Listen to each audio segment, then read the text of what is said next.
नमस्कार। एक सब्सक्राइबर ने कहा है कि सर साक्षात्कार में क्या पूछा जाता है। तो दोस्तों, साक्षात्कार किसी भी लोक सेवा आयोग का हो, साक्षात्कार का जो उद्देश्य है वो है कि आपका जो व्यक्तित्व है उसका समग्र परीक्षण करना।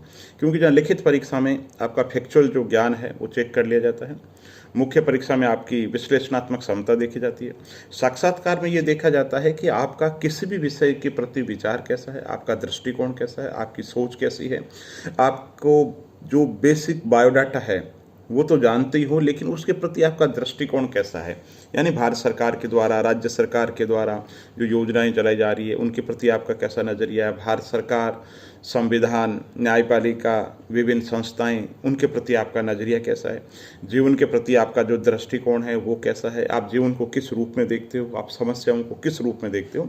तो मोटा मोटी बातें अगर इंटरव्यू की शुरुआत करें तो सबसे पहले जो आपका बायोडाटा है ना, वहाँ से सवाल पूछे जाते हैं। जैसे आपका नाम, आपके पिताजी का नाम, आपके नाम का कोई ऐतिहासिक महत्व है, जहाँ से आपने ग्रेजुएशन या पोस्ट ग्रेजुएशन की है, वहाँ की जो यूनिवर्सिटी है उसका कोई लोगो, उससे संबंधित कोई महत्वपूर्ण व्यक्तित्व, यानी कि आपकी जो जन्म तिथि है उसका कोई महत्व हो।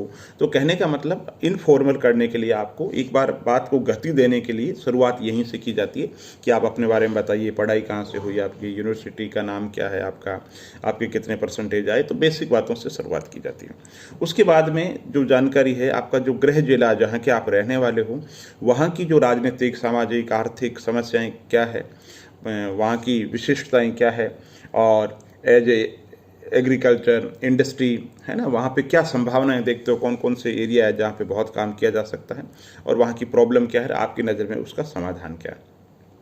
फिर जिस राज्य के रहने वाले, उस राज्य के सामाजिक आर्थिक जो समग्र जानकारी है, बेसिक जानकारी, और विशेष रूप से बात करूं तो समस्याएं क्या है और उनका भी सुझाव आपकी नज़र में क्या है, और आपका जो प्रांत है उसके महत्वपूर्ण व्यक्तित्व कौन कौन से हैं, है ना, या राज्य किन चीज़ों के लिए, किन बातों के लिए बहुत ज़्यादा पूरे भारत के अंदर माना जाता है। तो ये बेसिक बातें जिन्हें पूरी दुनिया जानती है, और पूरी दुनिया में आपके प्रांत का नाम है, उससे संबंधित बातें पूछी जाती हैं। फिर आपकी जो हॉबी है, हॉबी से संबंधित अगर आपने भरा है कॉलम, तो हॉबी क्या है ना, हॉबी का आपका प्रशासन में जिस जॉब में आप आना चाहते हो उसमें क्या योगदान है, आपकी हॉबी से संबंधित जो बेसिक जानकारी आपसे पूछी जाएगी। इसके साथ ही ये पूछा जाता है कि आपके जो वैकल्पिक विषय रहे बीए में, एमए में, उनसे संबंधित जो सवाल है वो भी पूछे जाते हैं। और बहुत बार चूंकि आपका बीए का, एमए का सब्जेक्ट अलग हो जाता है, बाद में आप अलग सब्जेक्ट ले लेते हो, तो बहुत लंबा टाइम हो जाता है, भूल जाते हो। बेसिक चीज़ों की जानकारी रखो, बाकी सारा कुछ अब वापस आप नहीं पढ़ सकते, लेकिन जो मूलभूत जो जानकारी है उन पर आपको जरूर होनी चाहिए। इसके अलावा जो करंट अफेयर्स है, देश, दुनिया, प्रांत में क्या चल रहा है, उन समस्याओं के प्रति आपका नज़रिया कैसा है, ये बेसिक जो चीज़ें हैं ये पूछी जाती है। तो बात अगर फैक्चुअल करूं तो फैक्चुअल जो चीज़ें हैं वो इतनी मायने नहीं रखती। मुख्य परीक्षा के बाद में पता चल जाता है बोर्ड को कि भी इसको फैक्चुअल और अच्छा जो नॉलेज है वो है। तो फिर चीज़ क्या चेक करनी, तो वो कोशिश करते हैं, आपसे सवाल पूछे जाते हैं जिससे आपकी नेतृत्व क्षमता, आपकी निर्णय क्षमता, इन चीज़ों का पता चले। आप बात को कैसे कहते हो, बात को कितने ध्यान से सुनते हो, आप बात का जवाब देते समय आप में धैर्य है या नहीं है। तो इन छोटी छोटी चीज़ों को देखा जाता है, और देखा जाता है आपकी बातों के अंदर कहीं कंट्राडिक्शन तो नहीं है, बातों के अंदर अंतर्विरोध तो नहीं है। एक बार आपने किसी चीज़ का पक्ष ले लिया, बोर्ड आपकी बात काटे, तो फिर बाद में आप अपनी बात से मुकर जाओ। तो मतलब जो आपकी मूल अवधारणा है वो बिल्कुल क्रिस्टल क्लियर होनी चाहिए। यानी कि आपका, अगर संक्षेप में कहूँ दोस्तों, जीवन के अंदर जो मुख्य परीक्षा की आप तैयारी कर रहे हो तो उस दौरान अपना दृष्टिकोण है पॉजिटिव रख लीजिए।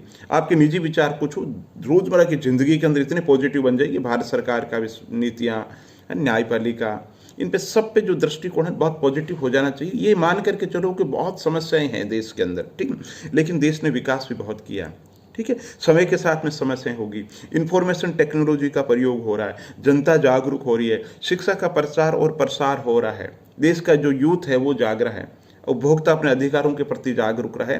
तो निश्चित रूप से छोटी मोटी समस्याएं हैं, लेकिन सर आप इंटरव्यू में जो फोकस है वो इस बात पर रहना चाहिए कि सर समस्याएं हैं, चुनौतियां बहुत ज़्यादा है, लेकिन बहुत कुछ किया जा चुका है, और निश्चित रूप से छोटी मोटी प्रॉब्लम है, लेकिन ऐसी कोई समस्या नहीं है जिसका समाधान नहीं हो। तो कहने का मतलब जो आपका दृष्टिकोण है बैलेंस होना चाहिए।